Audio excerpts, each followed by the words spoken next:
آواز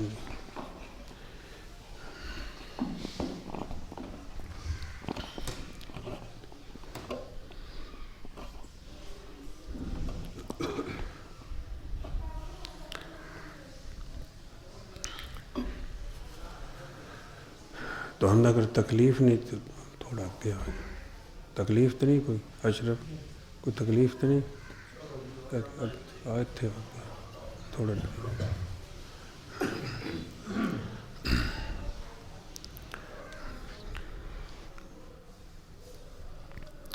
بسم اللہ الرحمن الرحیم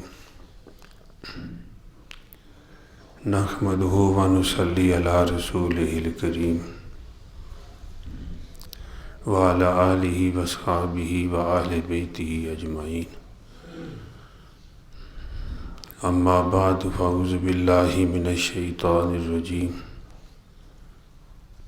بسم اللہ الرحمن الرحیم تبارک الذی بیدہ الملک وہو علی کل شیء قدیر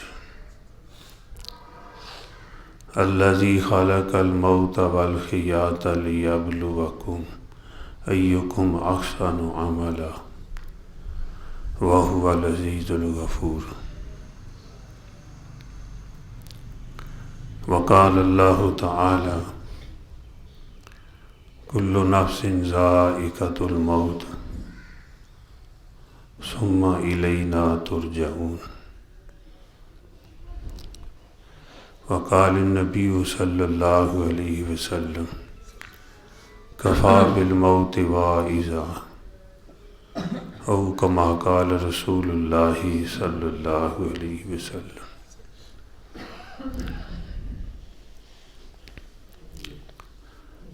حدیث پاک میں آیا ہے کہ ایک مرتبہ حضور صلی اللہ علیہ وسلم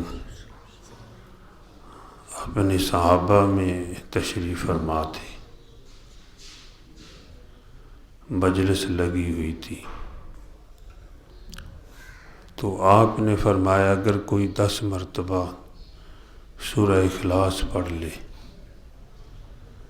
تو اللہ جل جلالہ اس کے لیے جنت میں محل بناتے ہیں۔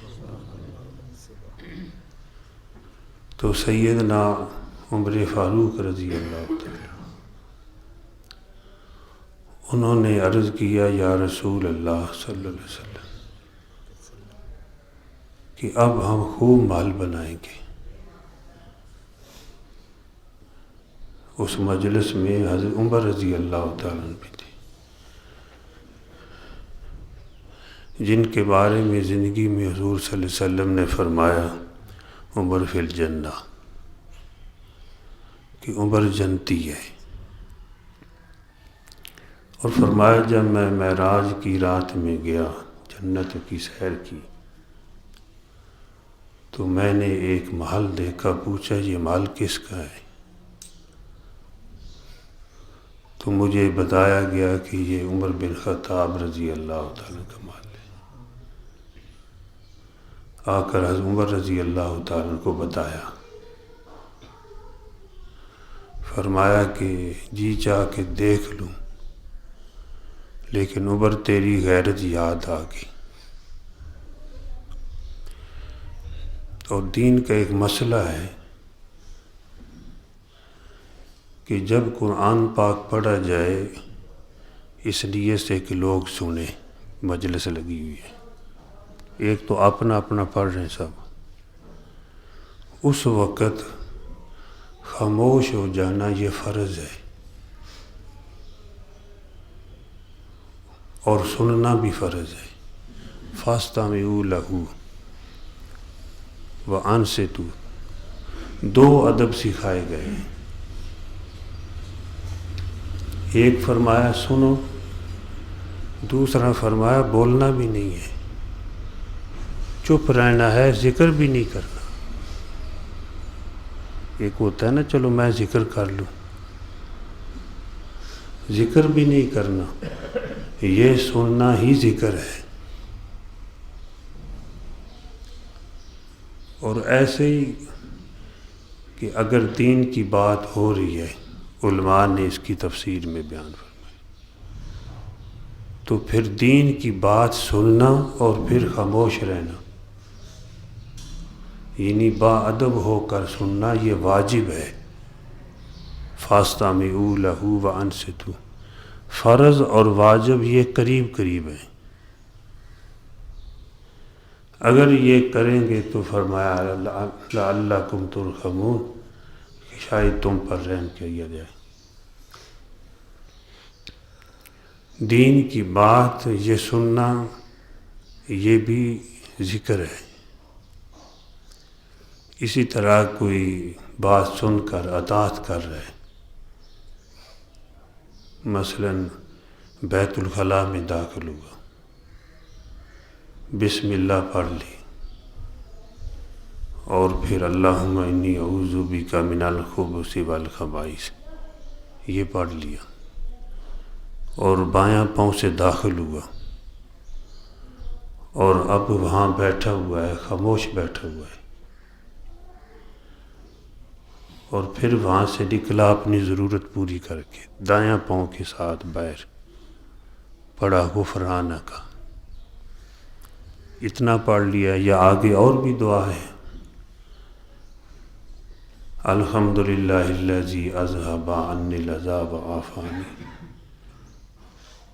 کہ شکر ہے اس ذات پاک کا جس نے عذاب دینے والی چیز سے مجھے عافیت بخشی، کہ کسی کا پیشاب بند ہو جائے، کتنی بڑی تکلیف ہے، اس پر شکر سکھایا گیا۔ تو درمیان میں خاموش بیٹھا رہا ہے، تو یہ خاموش بیٹھنا وہاں اللہ کا حکم ہے، کہ یہاں پر رسول اللہ صلی اللہ علیہ وسلم نے یہ ہمیں بتایا ہے، شریعت نے ہمیں یہ حکم دیا ہے کہ یہاں بدبو والی جگہ پہ ذکر نہیں کرنا، ننگے ہو کر ذکر نہیں کرنا۔ تو وہاں جو خاموش ہے، یہ خاموش اللہ کے ہاں یہ خاموشی ذکر ہے، یہ عبادت ہے۔ تو الحمدللہ شریعت نے ہمیں ایسے آسان طریقے بتائے ہیں، کیونکہ انسان کو اللہ پاک نے پیدا اس لیے کیا ہے، وَمَا خَلَقْتُ الْجِنَّ وَالْإِنسَ إِلَّا لِيَعْبُدُونِ، کہ یہ صرف میری عبادت کرے، پیدا اس لیے کیا ہے۔ اب ہر وقت یہ کیسے عبادت کرے؟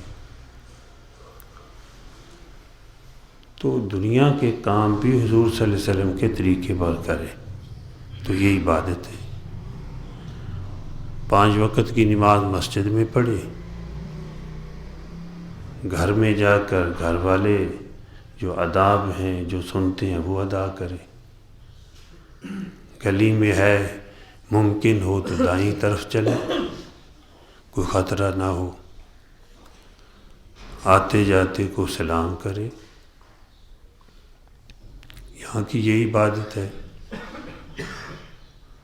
کھیت میں اور عبادت ہے، بازار میں جائے چوتھا کلمہ پڑھ لے، اللہم انی اعوذ بک من شر ھذا السوق ومن شر ھذا، وہاں پر یہ پڑھ لے، تو یہ عبادت ہے۔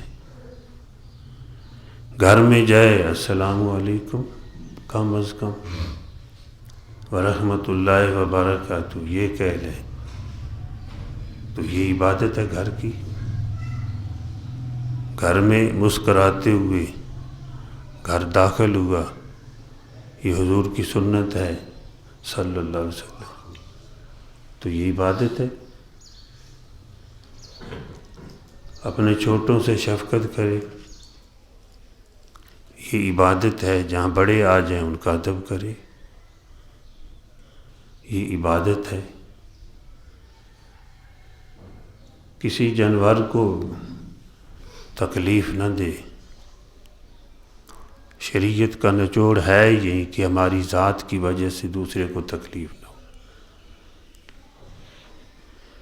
ایک ہے کسی کی تربیت کرنا، بچے کی یا جانور کو باندھنا، یہ تکلیف نہیں ہے۔ تکلیف ہے بلا وجہ کسی کو کچھ کہنا. تو یہ ساری عبادتیں ہیں. کسی سے مصافحہ کر لیا یہ عبادت ہے. مسکراتے ہوئے مصافحہ کیا یہ عبادت ہے.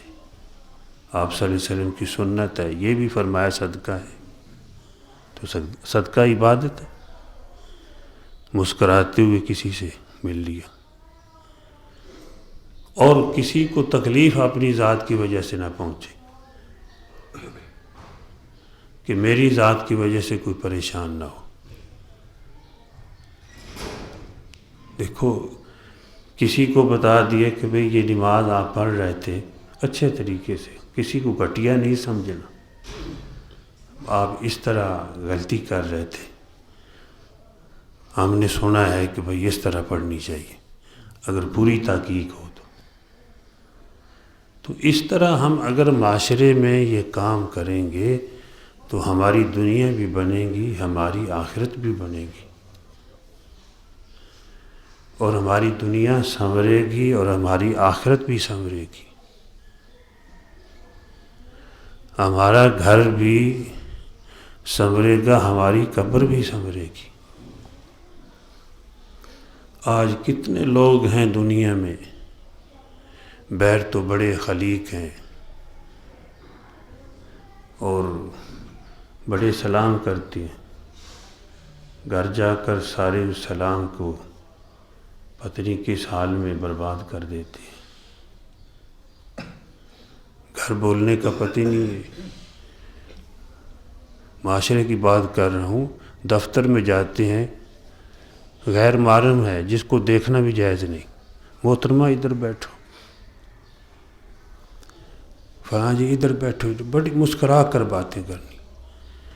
تو بیوی کو بھی کبھی کہا محترمہ تو وہ ہے، اور بیوی ہنس کے بولنا تو وہ بیوی کے ساتھ تھا، مسکراتے ہوئے جانا ان کی تعریف کرنا یہ بیوی کے. ایسے یہ نہیں کہ عورتیں ہیں وہ جا کر بڑوں کی افسروں کی چاپلوسی کرنا، وہاں پہ دفتروں میں پتہ نہیں کیا کچھ ہوتا ہے، وہاں پہ جو ہے ان کے ساتھ بولنا، عجیب و غریب بڑی تعریف کرنا، سر اور میاں سے بولنے کا پتہ ہی نہیں کہ میرے خامد کا کیا مقام ہے. یہ بڑا سر تو یہی ہے، میرے سر کا تاج ہے. یہ ساری عبادتیں ہیں.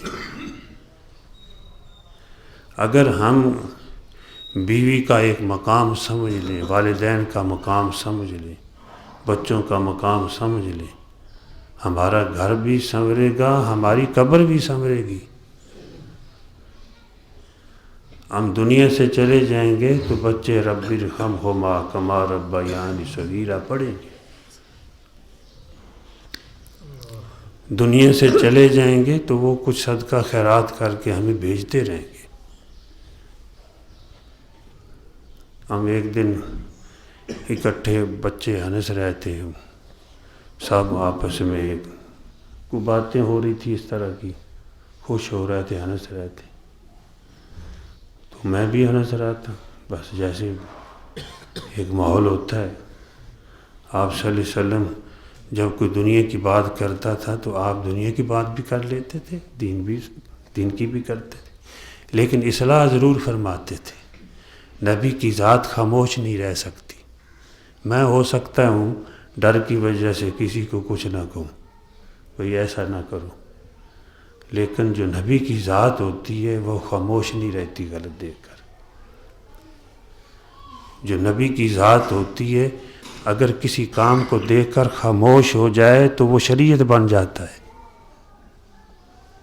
کسی نے کوئی کام کیا، حضور صلی اللہ علیہ وسلم نے دیکھ لیا، اس کو منع نہیں فرمایا، یہ شریعت بن گئی. اگر غلط ہوتا تو حضور بتا دیتے یہ غلط ہے، یہ نہیں کرنا.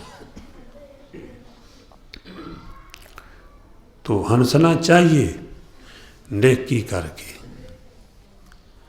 ہمارے اسلام میں ہنسنا بھی منع نہیں ہے. رونا بھی چاہیے اللہ کی محبت میں اور اپنے گناہوں کو یاد کر کے. اپنی تنہائیوں میں آنسو بھی بہانے چاہیے. یہ آنسو بھی بڑے قیمتی ہیں. اللہ اپنے عرش کا سایہ نصیب کریں گے جو اللہ کو یاد کرتے ہوئے. اور ہنسنا بھی چاہیے. جہاں ہنسنے کا موقع وہاں ہنستے نہیں. غفلت کے ساتھ گناہ کر کے ہنسنا یہ دل کو سخت کر دیتا ہے، پتھر بنا دیتا ہے دل کو. ہنسنا جائز ہے، سنت ہے، مستحب ہے. آپ صلی اللہ علیہ وسلم ہنسنے کی بات پہ ہنستے بھی تھے، ہنساتے بھی تھے، ایسی باتیں فرمائی ہیں. لیکن گناہ کر کے اور اللہ سے غافل ہو کر گناہوں کی زندگی میں مبتلا ہو کر پھر ہنسنا یہ دل کو فرمایا سخت کر دیتا ہے. اس سے دل پتھر ہو جاتے ہیں. تو یہ بات میرے سامنے ہی بتا اس لیے رہا ہوں ہم اپنا ماحول بنائیں. یہاں مسجد میں سیکھنا ہے دین، اس کا عمل بیر کا ماحول ہے. اور سیکھے گا وہی جو یہاں میں جو بات بتائی ہے ادب کے ساتھ سنے گا اور سنانے والے کا ادب کرے گا، اور یعنی جو آداب بتائے گئے ہیں اس کے مطابق یہاں بیٹھے گا انشاءاللہ محروم رہے گی نہیں. دین کی کوئی مجلس ہے تو ہم سب ہنس رہے تھے. میں نے بچوں کو حدیث سنائی. اب چلو بھئی ہنسی بھی ہو رہی تھی. میں نے کہا حضور صلی اللہ علیہ وسلم نے فرمایا جو ایسی باتیں کرے جس سے والدین ہنسے، فرمایا اللہ اس کو جہاد کا ثواب عطا فرماتے ہیں. یہ ہے دین. اور بچوں کو بتانا بھی ہے، غلطیاں انہوں نے کرنی ہیں، لیکن بچوں کے ساتھ خود بچہ نہیں بن جانا، یہ بھی سوچنا ہے. بعض دفعہ ہم بچوں سے بھی بڑے بچے بن جاتے ہیں. ایسے وہ نہیں بول سکتے جیسے ہم بولتے ہیں. پھر معاشرے میں ایسا ہوتا ہے، لوگ بتاتے ہیں آ کے. اور کبھی جو ہے وہ بچے بھی بدتمیزی کرتے ہیں. ہمارا ایک ساتھی تھا، بڑا نیک آدمی ہے، اللہ ان کو بھی اس کے بچوں کو بھی مزید نیک بنائے. ان کا بچہ کوئی نافرمانی کرتا تھا زیادہ، تو اس نے مجھے کہا کہ میں نے اس کو کہا غصے میں کہ تم فلاں فلاں ہے، اگر تم مر بھی گیا تو میں تیرے جنازے میں شریک نہیں ہوں گا. ناراضگی کا اظہار ہے. اور آگے سے وہ بھی پھر ایسے ہی کرتے. میں نے کہا جب دل دکھا ہوا ہو نا، یہ وہ وقت دعا کے قبول ہونے کا ہوتا ہے. والدین کا دل دکھ جائے، دکھے ہوئے دل کی آہ نکل جائے، وہ آہ لگ جائے تو بڑا مسئلہ بنتا ہے. پھر والدین کو بھی پریشانی ہوتی ہے. اور وہ وقت جنہیں مظلوم، چاہے والدین مظلوم ہو یا اولاد مظلوم ہو، یا بیوی پر ظلم ہو یا کسی رشتہ دار پر ظلم ہو، مظلوم کی بد دعا کا استقبال خود کرتے ہیں اللہ جل جلالہ. کوئی راستے میں حجاب نہیں قبولیت کی. باقی عبادات واسطوں سے پہنچتی ہیں کچھ، لیکن مظلوم کی بد دعا اس کے درمیان میں کوئی حجاب نہیں. والدین کی دعا بچوں کے لیے اس کے درمیان میں کوئی حجاب نہیں. عادل بادشاہ کی دعا اپنی رعایا کے لیے کسی کے لیے دعا کرتا ہے، درمیان میں کوئی حجاب نہیں. اللہ پاک سنتے ہیں، اس کا استقبال خود کرتے ہیں، قبول کرتے ہیں. آگے اس کے دینے کا انداز ہوتا ہے. تو وہ کہنے لگا کہ میں نے ایسے ایسے بچوں کو کہا، بچے کو میں نے کہا بھائی میرے ساتھ تعلق تھا دوستانہ بھی اور محبانہ بھی، سمجھ رہے ہو؟ محبانہ بھی تھا، دوستانہ بھی تھا، اور مجھے وہ اپنے بزرگ سمجھتے ہیں. لیکن ہمارا عمر کا تقاضے کچھ ایسے ہیں، وہ میرے سے بڑے ہیں عمر میں، لیکن بس عقیدتیں ہوتی ہیں. میں نے کہا بھائی وہ وقت تو قبولیت کا وقت تھا. آئندہ ایسا نہیں کرنا، آئندہ زیادہ غصہ ہو اللہ تجھے ہدایت دے۔ کہتے ٹھیک ہے۔ بعد میں مجھے بتایا، کہنے لگے الحمدللہ اب کوئی اونچ نیچ ہو تو میں دعا کرتا ہوں کہ اللہ پاک ہدایت نصیب۔ یہ ہے دین۔ ہم نے پتہ نہیں کیا سمجھ لیا آج۔ یہ میری باتیں اگر یہ یاد رہیں، اللہ ہمیں یاد رکھے، اللہ مجھے بھی عمل کی توفیق دے۔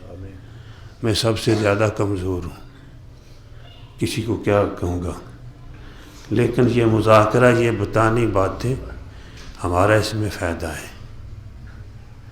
اگر اس پہ عمل کر کے دیکھیں، دیکھو گھر میں کیسی رونقیں آتی ہیں، چاکیاں دور ہوتی ہیں، اور یہ دین ایسا ہے، اس کی برکت سے اجڑنے والے گھر بچ جاتے ہیں۔ الحمدللہ ایسا دیکھا ہے مجھے۔ ہم ملیشیا میں گئے، وہاں پہ ایک بڑا تاجر تھا، وہ اس گاڑیوں کی لائن میں کوئی ٹھیک بڑی دکانیں تھیں اس کی، تو وہ میاں بیوی کنارے پہ پہنچے ہوئے تھے، یعنی اگلا جو قدم تھا ان کا جدائی کا قدم تھا، بس اپنے حربے انہوں نے لگا لیے سارے۔ وہ جو ہتھیار ہوتے ہیں نا، اپنے دنیا کے ہتھیار ایک دوسرے کو، وہ سارے استعمال کر لیے۔ تو ہمارے ساتھی آئے ہوئے تھے، وہ ہمارے بھائی کلیم اللہ صاحب تھے جو میزبان تھے، ان کے گھر میں کچھ چیزیں پڑی تھیں وہ لینے کے لیے، تو واپسی جا رہے تھے، تو انہوں نے پتہ چلا کہ پاکستان سے آئے ہوئے ہیں، تو ایسے ایسے انہوں نے اپنا تعارف کرایا میرا، ہم دین کی نسبت سے گئے ہوئے تھے، تو کہنے لگے بھئی میں نے کھانا پکایا ہوا ہے، دعوت کی ہوئی ہے دوستوں کی، تو بڑی لجاجت کے ساتھ کہنے لگے اپنے بزرگوں کو لے آؤ میرے یہاں کہ وہ بھی کھانا کھا لیں، وہ ہم اکٹھے بیٹھ جائیں۔ انہوں نے بتایا کہ بھئی دن کو بھی ہم نے آگے پیچھے گئے ہیں اور کام کیا ہے، تھکے ہوئے ہیں، 11 بج گئے ہیں، تو اب آنا مشکل ہے، وہاں دن اور رات برابر ہوتا ہے، جتنا دن اتنی پورا سال، ایسی کوئی 10-15 منٹ کا فرق پڑتا ہے۔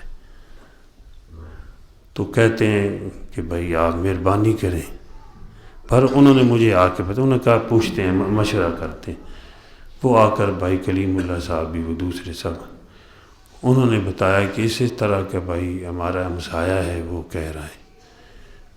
میں نے کہا بھئی ہم آئے ہیں کس کے لیے؟ اسی لیے آئے ہیں، چلو یار تھکاوٹ ہے، اللہ مہربانی کرے چلتے ہیں، وہ خوش ہو جائیں گے۔ مومن کو خوش کرنا جائز کام کے ساتھ، حضور صلی اللہ علیہ وسلم نے فرمایا اس نے مجھے خوش کیا ہے، اور جس نے مجھے خوش کیا اس نے اللہ کو خوش کیا، اور جس نے اللہ کو خوش کیا اللہ جل جلالہ اس کو جنت عطا فرماتے ہیں۔ تو وہاں آئے، وہ پریشان تھا بیچارہ، اور بات بیچ میں کچھ اور تھی، زیادہ پریشانی تھی۔ کہتے ہیں پاک یہ کام کر کے آیا ہوں اور دنیا بھی جڑ رہی ہے۔ تو میں نے کہا چلو بھائی میں کل آؤں گا، ابھی دعا شعا کرتے ہیں، انشاءاللہ دعا کریں گے، اور میرے ذہن میں تھا کوئی نصیحت کر دوں گا۔ اب صبح گئے، الحمدللہ تھوڑی دیر ذکر کیا، کو وظائف کیے، اللہ کے سامنے التجا کی، ان کو بلایا دونوں کو، وہ بھی پردے میں، ان کی بیوی بھی آ گئی، ایک طرف وہ بیٹھ گئی، وہ سامنے میرے بھائی صاحب بیٹھ گئے، تو ان کو کچھ باتیں بتائی۔ ایک بات ان کو میں نے یہ بتائی کہ اس کے آگے تمہاری بربادی ہے، تباہی کے لیے تیار ہو جاؤ، بچ جاؤ، میرا مشورہ ہے۔ الحمدللہ مسجد میں بیٹھا ہوا ہوں، حضور صلی اللہ علیہ وسلم کی حدیث مبارکہ سنائی، اور اللہ پاک کے سامنے التجا کی۔ دل یہی تھا کہ چلو یہ جڑ جائیں بیچارے، تو وہ دونوں رونا شروع کر دی، ہائیں مارنی انہوں نے شروع کی، وہاں بیٹھے بیٹھے جڑ گئے، راضی ہو گئے۔ تو میں نے ساتھیوں کو کہا دیکھو بھائی ہمارا ملیشیا میں آنا، پیسے جتنے لگے جو بھی، الحمدللہ میں سمجھتا ہوں پیسے پورے ہو گئے، یہ ایک گھر بھی بچ گیا ہے، ہمارے پیسے پورے ہو گئے، ہمارا آنا جانا بس میں سمجھتا ہوں الحمدللہ وہ ہمیں اللہ پاک نے بڑا کچھ عطا فرمایا۔ اور وہاں پہ یہ مشورہ ہوا تھا، یہ بسم اللہ کی فضیلت و برکات جو کتاب چھپی ہے یہاں پہ، مشورہ وہاں پر ہوا تھا، یہاں آ کر چھپ گئی اور اس کے کئی ایڈیشن چھپے گئے۔ اللہ پاک مزید اس کو اس کی جو ہے اشاعت اور طباعت کے لیے بندوبست فرمائے۔ تو میرے بھائیوں دوستوں بزرگوں، یہ دین ہے، نماز پڑھنا فرض ہے، ضرور پڑھنی ہے، یہ چھوڑنی نہیں ہے۔ نماز نہیں پڑھیں گے تو باقی نیکی کی طرف قدم اٹھنا ذرا مشکل ہوگا۔ جو کرتے ہیں ٹھیک ہے، اچھی بات ہے، لیکن یہ دین اصل میں صرف نماز تک محدود نہیں، روزے تک۔ دین کی 5 قسمیں ہیں: عقائد کا درست ہونا، لا الہ الا اللہ محمد الرسول، آمنت باللہ و ملائکتہ و کتبہ و رسلہ والیوم الآخر والقدر خیرہ و شرہ من اللہ تعالی والبعث بعد الموت، آمنت باللہ کما ہوا باسمائہ، آخر تک یہ صفات۔ عقائد کا درست ہونا اور معاشرت کا درست ہونا، گھروں کے اندر ہمارے اخلاق، باہر دفتروں میں، ہر جگہ پہ، ہر کام کے اندر اچھے اخلاق ہوں۔ معاشرت میں کوئی ایسا نہ ہو کہ ہمارے کمرے میں کوئی غیر شرعی تصویر نہ لٹکی ہوئی ہو، کوئی غیر شرعی تحریر نہ ہو،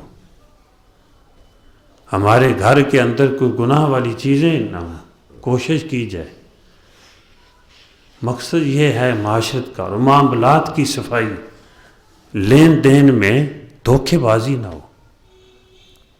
میں کئی مرتبہ ساتھیوں کو یہ سناتا ہوں کہ بعض لوگ اکٹھا کاروبار کرتے ہیں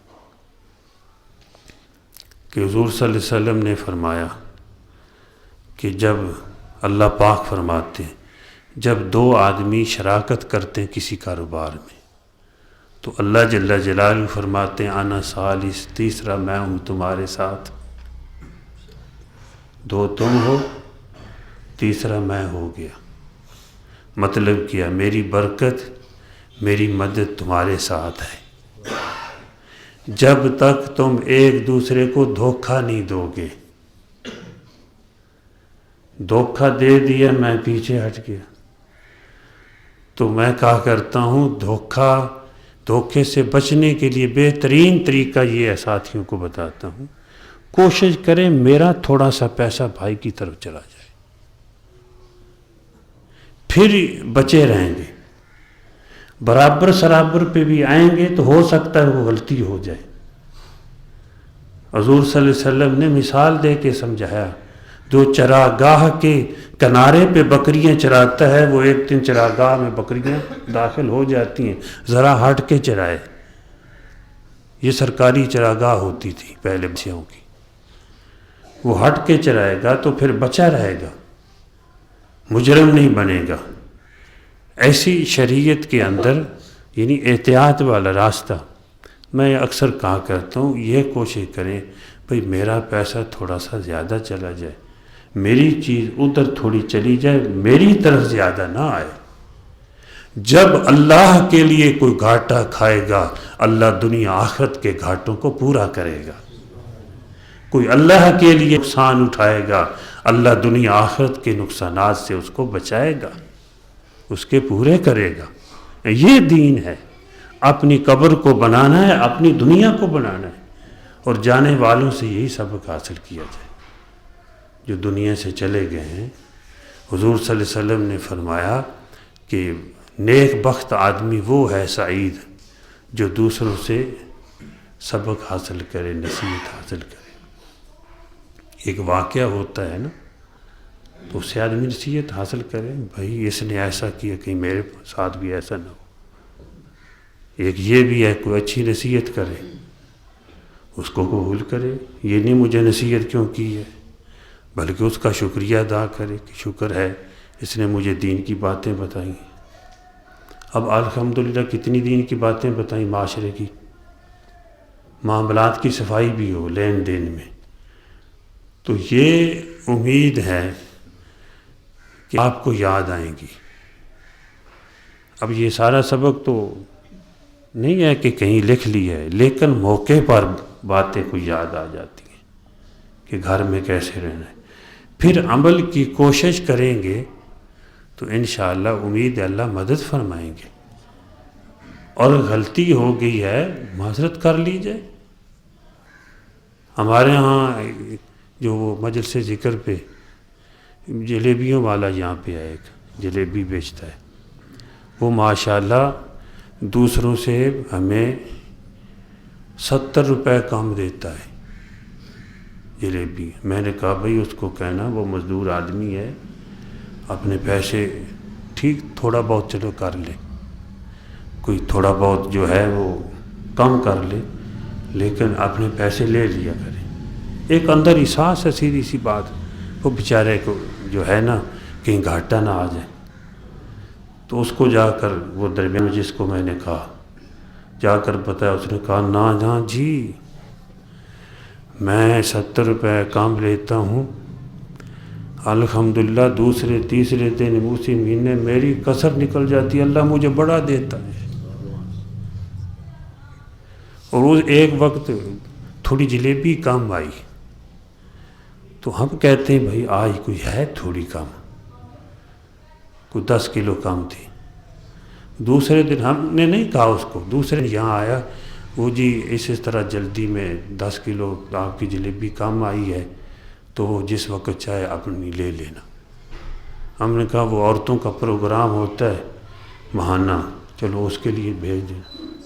یہ اللہ کا ڈر ہے، یہی دین کے ساتھ تعلق ہے، ورنہ کتنے لوگ ہیں جو ڈنڈی مارتے ہیں۔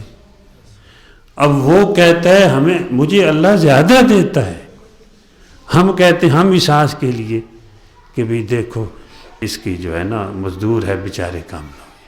یہ ایک دوسرے کا احساس کرنے سے اس طرح اللہ برکتیں فرماتے ہیں۔ یہ باتیں نصیحت کے لیے کہ معاشرے میں جب آدمی کسی کے عمل کی بات سنتا ہے نا تو جی چاہتے ہم بھی کر لیں۔ ہمارے ہاں یہ لے کر گیا ایک مرتبہ کوئی، یہ کیا کہتے ہیں یہ کچرا وغیرہ، کباڑیا، اس نے پیسے خوب لگائے، دوسروں نے جتنے لگائے اس نے زیادہ لگا دیے۔ میں کہتا ہوں یار یہ ہے جوش میں آیا ہوا، چلو اس کی مرضی ہے۔ وہ کباڑیا پیسے سمجھو 10,000 کی چیز بکنی تھی، اس نے 13-14,000 کو نے کہا کہ زیادہ پیسے لگائے۔ ہم نے کہا ہو سکتا ہے بھئی اس کی، یہ درمیان میں لوگ ہوتے ہیں کہ زیادہ جو ہے وہ کہتے ہیں ہم زیادہ کما لیں گے، یہ تھوڑا کما رہا ہوگا۔ تو 3-4 دنوں کے بعد آیا، کہتے استاد جی وہ میں نے اتنے پیسے کے لیے، صحیح بات ہے وہ میری تو مزدوری بھی نہیں بنی، اس میں اتنا کمی آ گئی۔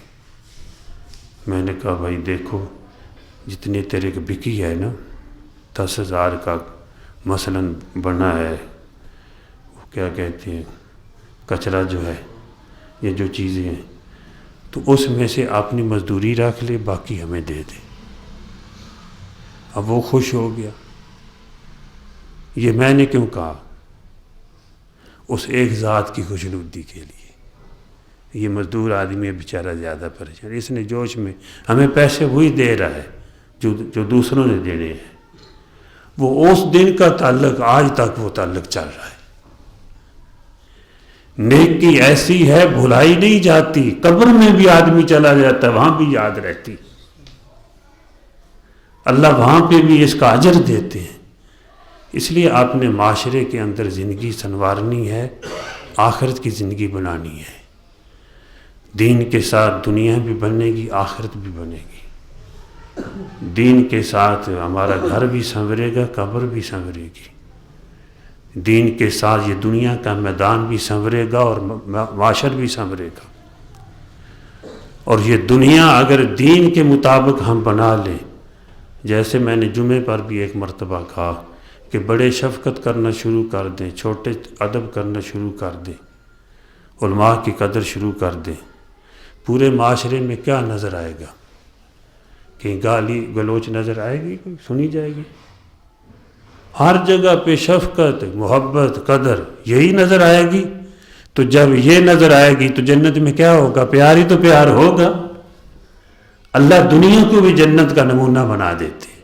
حضور صلی اللہ علیہ وسلم کی ایسی تعلیمات ہیں، آپ نے ہمیں ایسی ایسا راستہ بتایا زندگی گزارنے کا، جس سے دنیا بھی بنتی ہے، آخرت بھی بنتی ہے۔ تو حضرت عمر رضی اللہ تعالی عنہ نے عرض کیا، جن کا محل حضور صلی اللہ علیہ وسلم خود جنت میں دیکھ کر آئے، حدیث یاد ہے نا، دیکھ کر آئے، تو وہ کیا کہہ رہے ہیں؟ یا رسول اللہ صلی اللہ علیہ وسلم، ہم اب خوب محل بنائیں گے۔ حالانکہ وہ تو پہلی محل ان کے بنے ہوئے ہیں۔ صحابہ کرام نیکی کی حریص تھے، آخرت کی حریص تھے کہ ہم نیکیاں کریں، نیکیوں میں آگے بڑھیں۔ اگر حضور صلی اللہ علیہ وسلم نے تعریف فرمائی ہے، کسی نے مال پیش کیا، آپ نے دعا دی اور لے آئے، آپ نے دعا دی اور لے آئے، آپ نے پھر دعا دی کہ پھر دیناروں کی ایک جھولی بھری آ کے حضور کی جھولی میں ڈال دی، حضرت عثمان غنی رضی اللہ عنہ، آپ پلٹ رہے ہیں اس کو، وہ ان کی آواز بھی آ رہی ہے، اللہ میں عثمان سے راضی ہوں، تو بھی راضی ہو جا۔ یہ صحابہ کرام کے جذبات تھے۔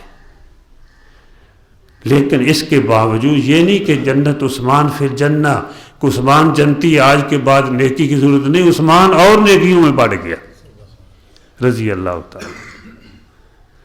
ابو بکر فی الجنہ، یہ نہیں ہے کہ پھر نیکی اس پیچھے ہٹ گیا، ابو بکر رضی اللہ تعالیٰ اور نیکیوں میں بڑھ رہے ہیں، عمر اور نیکیوں میں بڑھ رہے ہیں۔ یا رسول اللہ صلی اللہ علیہ وسلم، میں اب خوب مال بڑھاؤں گا۔ حضور صلی اللہ علیہ وسلم نے فرمایا کہ عمر، اللہ اس سے بھی زیادہ پاک ہے، زیادہ دینے والا ہے۔ تو آپ سب وہ 10 مرتبہ سورہ اخلاص پڑھ لیں، پھر دعا کر دیں۔ اعوذ باللہ من الشیطان الرجیم۔